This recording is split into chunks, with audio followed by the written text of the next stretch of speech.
Howdy, gang, and welcome once again to the Duct Tape Studios.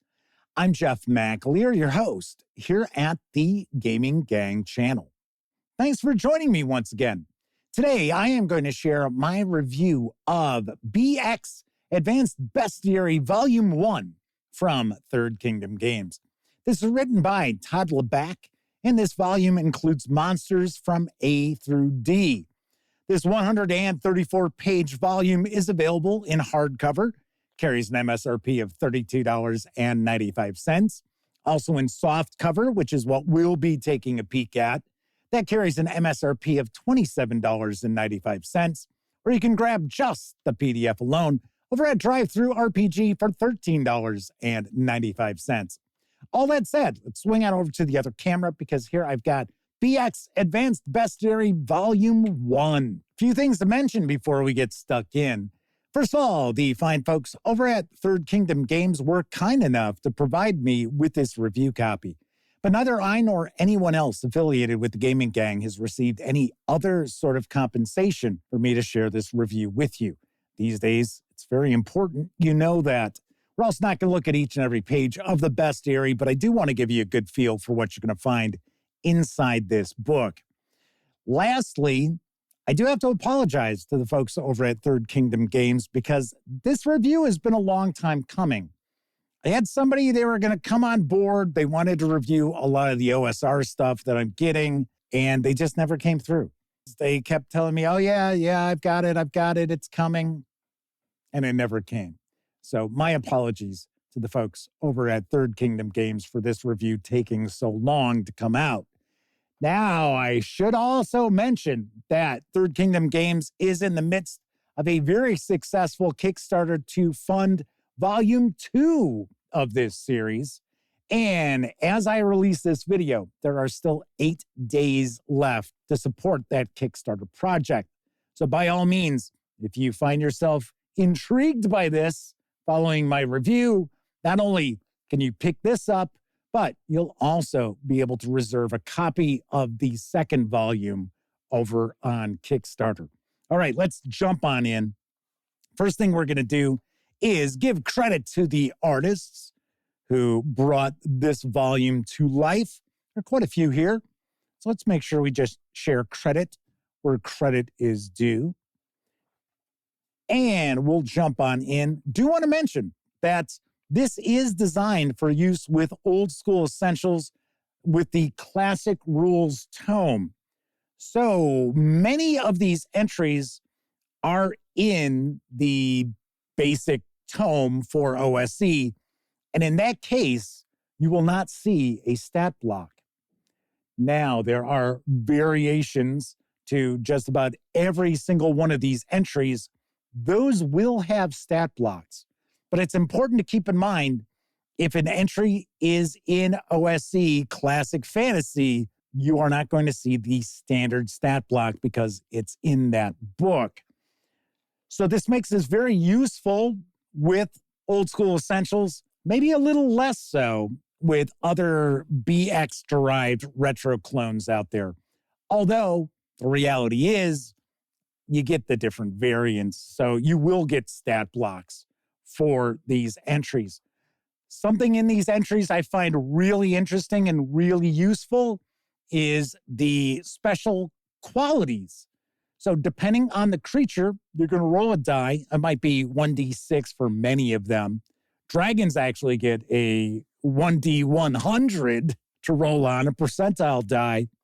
And you're going to find a special quality that that creature has.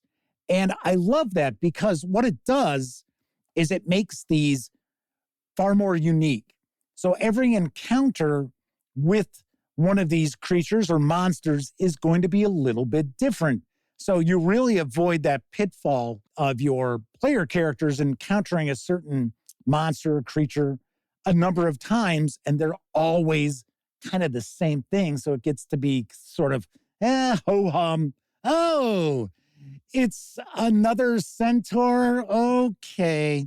But as you can see, every one of these entries has a good amount of detail, which is the exact opposite of what you found in old school essentials.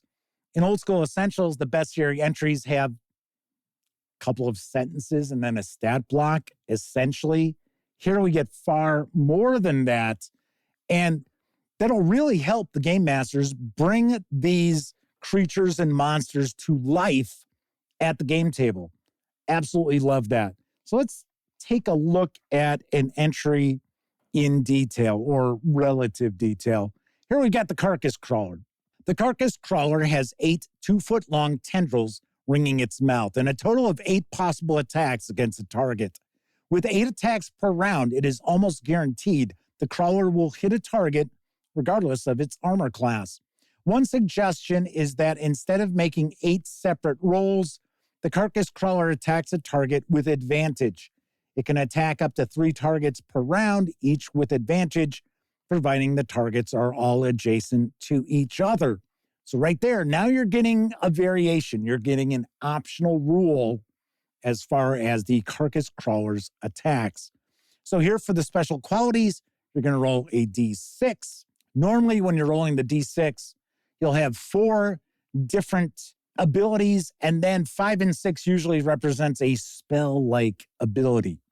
So here we've got Dire on a 1, 2, Potent Poison, 3, Slimy, 4, Stinging Tentacles, and then 5 and 6, spell-like abilities.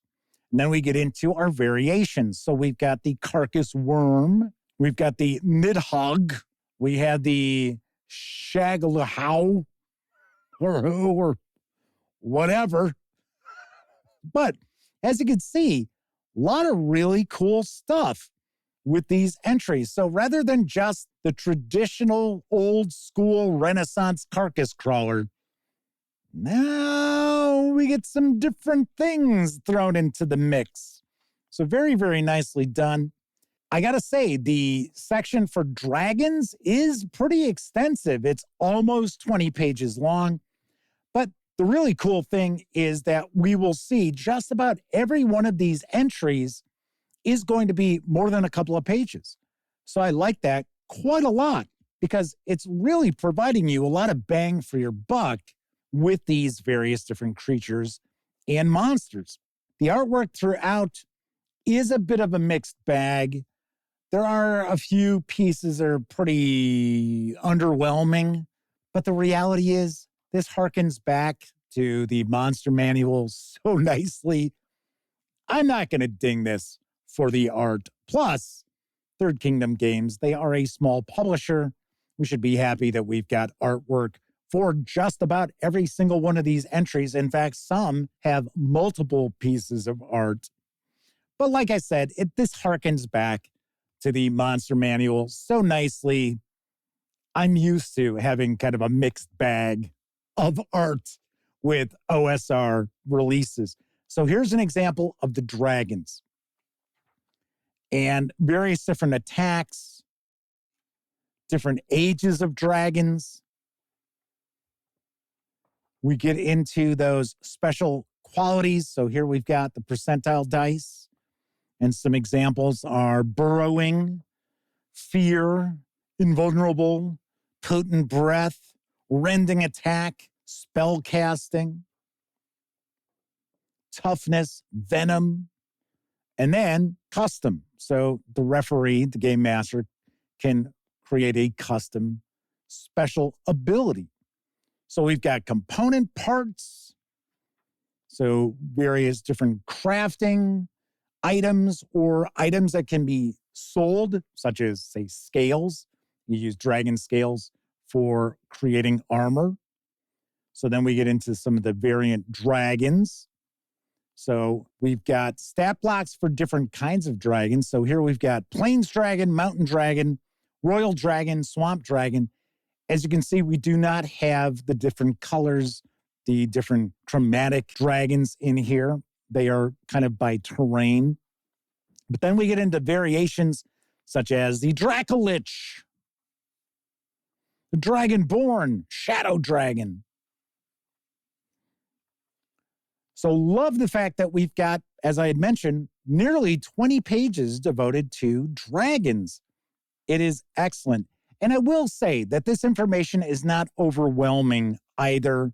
Like, we will see some modern role-playing games where you pick up a bestiary or monster book and you've got 8 pages devoted to a pretty obscure sort of creature, and it's kind of an info dump on the game master and players, if players are reading it. That is not the case here. So then we're going to get into our appendices with some optional rules, different species that characters can play as. So I like that quite a lot. So once again, this is just absolutely packed with content. And it is very, very useful for a game master looking to bring these old school monsters to life at their game table. So that is a look inside BX Advanced Bestiary Volume 1. Let's swing on over to the other camera because I'm going to share some final thoughts and give this a review score. So as you can see, I really like this BX Advanced Bestiary Volume 1 with a bit of a caveat. If you are running Old School Essentials, doesn't matter if you're running Classic or if you're running Advanced Fantasy, I would say this is practically a must-have. It is that good. It really does build out on the bestiary entries in the Classic Rules tome. Really, really well done. If you are utilizing another BX-derived retro clone, it's a little less useful because you don't have those core stat blocks for the entries. So like Giant Ant, you don't get the stat block for the Giant Ant. Now you will get the stat blocks for the variations of the Giant Ant, and you can build off of that if you're looking just at the core entry. But personally, I get it. It is built for Old School Essentials, but it is also promoted as being usable for just about any OSR role-playing game, especially BX-derived retro clones. Not as useful as I would have liked. I also want to mention that there are references to the Third Kingdom Games Populated Hexes series, which is actually a really cool series. I want to say it's in its 3rd year of monthly releases. But it's kind of strange. It's not with a lot of the entries, but there are some entries where it's sort of implied that, well, you'll get the information about that creature in number 17 or number 21 kind of thing for the Populated Hexes series. I probably would have liked that not to have been included in this bestiary. Just have that information in the book as opposed to, well, see this Populated Hexes number 4 for more information. It's just a little quibble. It's not a major thing whatsoever. So on a scale of 0 to 10, I give BX Advanced Bestiary Volume 1, A through D, an 8.5 out of 10. If you are running Old School Essentials, then you might want to bump that score up a little bit. Whereas if you're running a different OSR fantasy role-playing game, you might want to bring the score down just a hair. But all in all, I certainly do recommend checking out BX Advanced Bestiary Volume 1. And don't forget, there is currently a Kickstarter to fund Volume 2 that is out there from Third Kingdom Games as well. All right, that is it for this time out. If you like this video, by all means, please give it a quick thumbs up. Subscribe to the Gaming Gang channel if you haven't already. And if you do subscribe, don't forget, ring that bell. It'll not only let you know when I share videos such as this review, it'll also inform you when my live stream, the Gaming Gang Dispatch, airs Tuesday, Wednesday, and Thursday evenings right here on YouTube at 7 p.m. Central. Of course, when you're not watching videos on the Gaming Gang channel, be sure to visit thegaminggang.com for the latest in tabletop gaming news, reviews, and a whole lot more you are not going to find here on this channel. You know the drill. Get your geek on at thegaminggang.com. Thank you very much for taking time out to watch this video. Once again, I'm Jeff McAleer. And until I see you next time, I certainly hope all of you get to enjoy plenty of great gaming with your gang.